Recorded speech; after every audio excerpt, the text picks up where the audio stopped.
Hi guys, doing and welcome to another Arca Garage video. We just passed 10,000 subscribers and I just want to thank you all for support from the bottom of my heart. In today's video I'm going to bring you into the car mechanics world. More specifically, we're going to check out how much money they make on the parts alone. Although mechanic source shops don't really like to talk about this, this is pretty much a common practice in every industry. Before I start, let me just say that the discount is always gonna depend on the amount of parts you are getting from a certain supplier.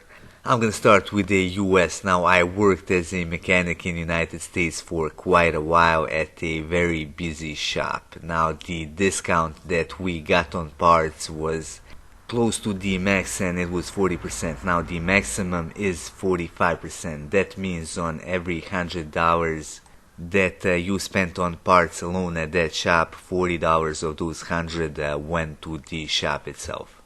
Now, when it comes to Europe, this situation is a bit different. Now, different suppliers offer different quality parts. Now, the suppliers which sell parts that are made in China usually offer higher discounts, and the maximum discounts on those parts would be 35%. Now, the suppliers which offer higher quality parts usually offer lower discount, which maxes out at 30%.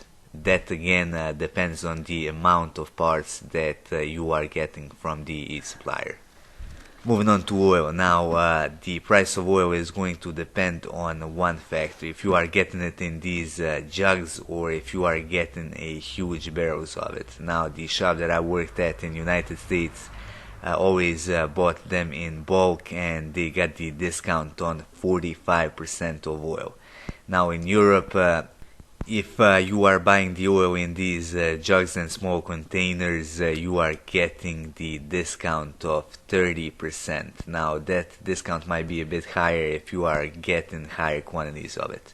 Now, if you are buying it in bulk, you can get the discount of oil as much as 40%. Now, when it comes to tires, the discounts are not as big. Big tire shops usually get around 30% discount on tires. The smaller shops get from 20 to 25%. Now, before we end, let me just say that all of these numbers are actually from my own experience working as a mechanic here in Europe and in the United States. That would be all for this video. If you liked it, hit the like button and support our channel by subscribing and by sharing our content with the rest of car enthusiasts.